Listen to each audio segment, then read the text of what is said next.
Yes. I walk the dog mostly, which is fun, because there's kids in my neighborhood that cuss, and they don't know what they're saying, which is always funny. I heard them riding their bikes, and I just heard the nerd of the group yell out, "Stop cussing!" And then I hear another kid yell out, "Shut up, motherfucker! I'll suck your cock!" And I was like, what? I don't think that little boy knows what he's saying. And if he does, he knows himself better than I've ever known myself. This kid's locked in at 10 years old. You guys were very fun. Thank you very much.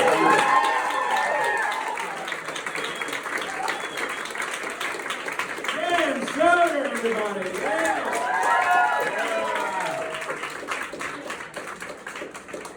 And I'll just say what he said in the beginning, like, look, it was one girl, it was high school, it wasn't that big a deal, it was consensual. Everyone's long forgotten that.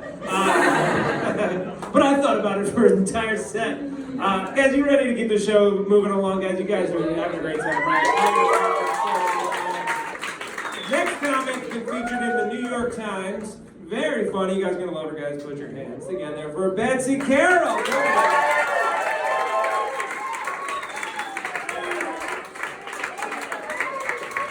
it up for your host, Jeff, one more time.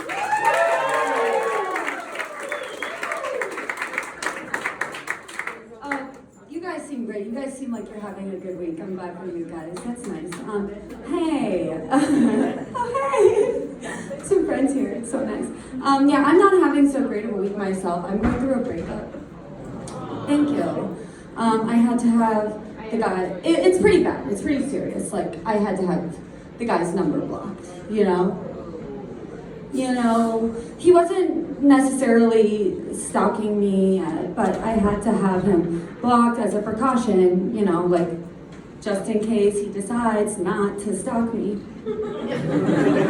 I don't want to know. I just want to assume that he kept calling me and tailing me forever and ever and ever, just like all my other exes did as well. I can only imagine. Did anyone else here have a relationship that couldn't survive the pandemic? Clap for it, come on. Thank you for being honest. Me too. Did anyone here have a relationship that could only survive the pandemic? You know what I mean? Like, my girlfriend, she's like, I just figured out what's wrong with him. Turns out he only wears sweatpants. It took the vax for her to make that discovery on her own. We're back outside, he's still in sweats. Anyway, I was in this relationship that, for me, it was a relationship that could only survive in the pandemic, and for him, he was like, I think we should break up. And I was like, excuse me? Like, what? And he was like, yeah, I don't really think we're compatible long term. Are you really that shocked? And I was like, compatible long term? You could be a volleyball with a bloody handprint on it. I wouldn't dump you. I need some company right now. Sometimes I wonder if he was ever real. Or if he was a figment. Anyways, guys, I did have a fun week at work. We had, it was like one of those weeks where it's like, it's not really work, it's like a training. We had a mandatory sexual harassment training. I'm a software engineer. I'm the only girl on the team, so I was asking for it. The training, not the harassment, as I keep reminding my colleagues. So for those of you who don't know the technical definition of sexual harassment, it's when someone that you work with hits on you or touches you inappropriately and they're not hot. When I found that, I was like, oh good, so like what I do to the sales guys, that's cool. Like, I learned a lot in this training. It's honestly, it's like, it's not even flattering. I'm like, yeah, Kevin, obviously you're in love with me. I'm the only woman you've ever met who speaks your native language, Java. I could have ended that sentence at only woman you've ever met. Still would have been true. What this guy did to me, so this training, it actually did come about because of like an incident at work. What this guy did to me, he took his hand and he credit card swiped my butt crack, yeah. While I was waiting for the elevator. I was like, dude, come on. It's a chip.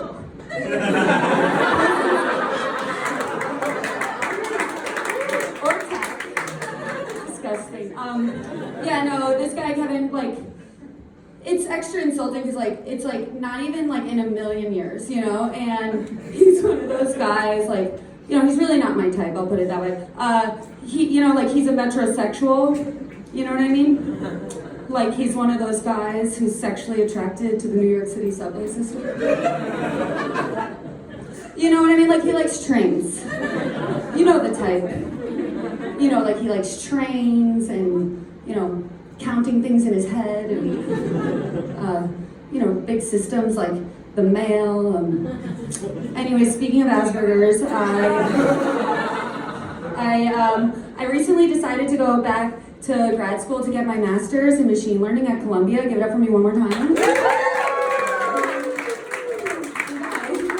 Thank you so much. Yeah, so when you're going back on campus full time, you need to get not just the COVID vax, but like all the vaxes. And this is embarrassing, but my mom is actually one of those crazy anti-vaxxers. And so when I told her I'm doing this, she was like, you know, Betsy, I don't know if this is the right thing for you. Like you could get all these vaccines and they could contain mercury and, you know, God forbid, that could cause autism. And I was like, Mom, it's a computer science program. Literally counting on that, you know. I don't really see how I'll get through it otherwise. Like hats off to Rain Men. I love them. Yeah, it's interesting working with all these guys all the time, you know, like now we're back in the office and most of the people I work with are young white men and, you know, I read the news. So I think it's understandable that I'm a little scared to be in the same space with them all the time, you know? Because I know what goes on. I know that being in close quarters with these young white men all day, every day, puts me at great risk of going camping. And that would literally kill me, okay? Like, okay, fine, maybe it wouldn't literally kill me, but what if, God forbid, in a moment of weakness and misogyny, one of these young white men that I work with decided to whip out his big, pale acoustic guitar and play a cover of a Dispatch song. Like, that would literally kill me because I would murder-suicide him. And I'd kill everyone. I get it. You guys don't like that. Okay. Makes sense. I get why you're scared because even though I'm a woman, socioeconomically speaking, I am a young white man. So, yeah, I'll allow it. But here. I do love just like, you know, rooting for the bad guys to make it, like, you know, like Elizabeth Holmes. Oh, I'm so pumped. She's our OJ, you know. Us blonde girls in tech. I want to see her get away with it. I'm in. She's so cute. Anyways, guys, what else I want to talk to you about? I wanted to tell you about, you know, my dating life. So yeah, I'm back on the apps, and it's great. It's actually really good for my comedy because Bumble makes the girls write the openers. So I've been getting really good at my puns, you know? Like okay. These are gonna be corny, I'll warn you now. I matched with a orthopedic surgeon and I said, hey, I was trying to come up with an orthopedics pun, but I couldn't come up with anything humorous. Then I matched with a podiatrist, fired off a brilliant one-liner to him. I don't know, it maybe wasn't all the way there, but I think it has legs. Then I matched with this guy who said he was doing his PhD in philosophy at Columbia. And his profile literally said, like, people can't believe that I get to do philosophy for a living. And I'm like, well, living, that's debatable.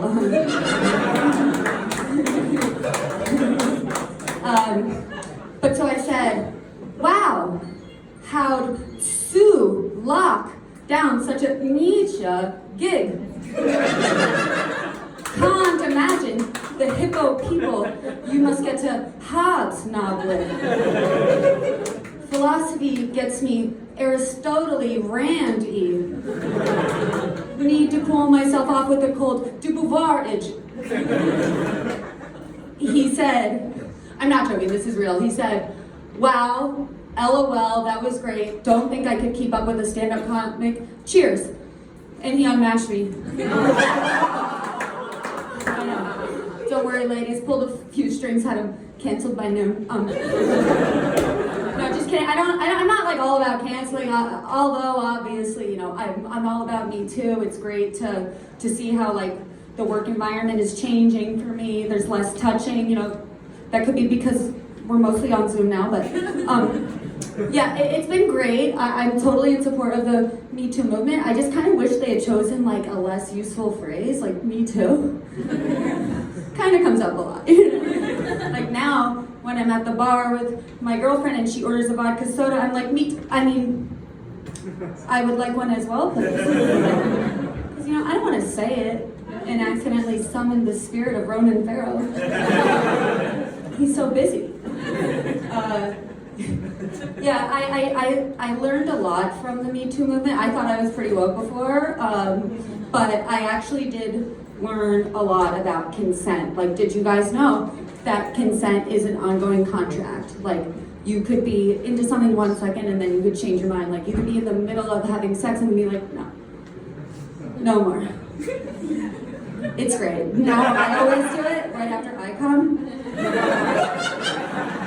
And like, my boyfriend of 2 years is still inside me, and I'm like, I'm sorry, that's just as far as I'm comfortable going with you tonight. And he's like, yeah, I think we should break up. Anyway, no, that's not exactly how it went down. No, this guy, he was a dick, okay? Like, one time I had a copy of Cosmo laying around with Megan Fox on the cover, and he walks by and he goes, oh damn, that Megan Fox, she's pretty hot. And I was like, yeah, thanks, Christopher Columbus, for that enlightening discovery. Yeah. Megan Fox is super hot, but I have it on pretty good authority that she sucks at software engineering. So I guess we're done.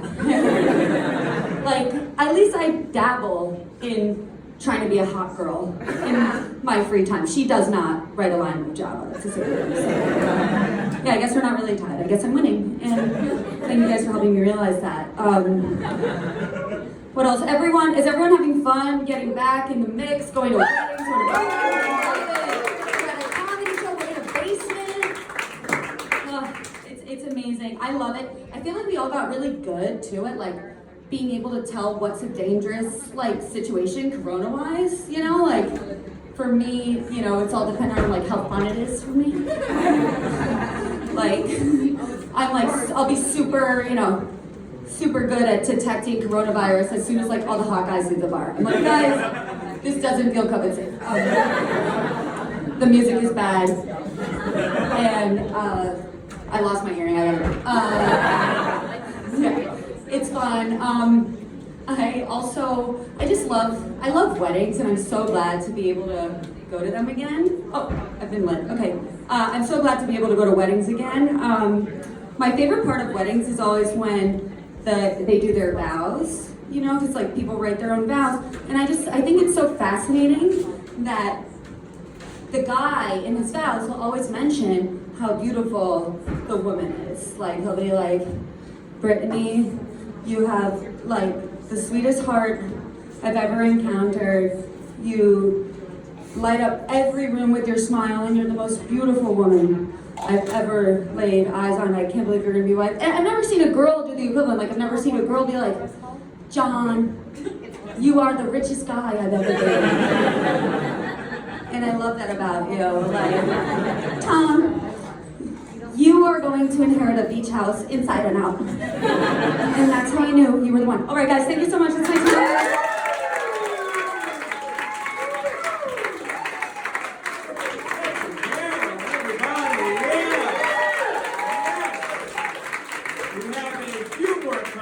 This guy's a good friend of mine. You guys are gonna love him. He's got a podcast you check out called Good Advice, Bad Ideas. Guys, put your hands together for the very funny Joe Garrett.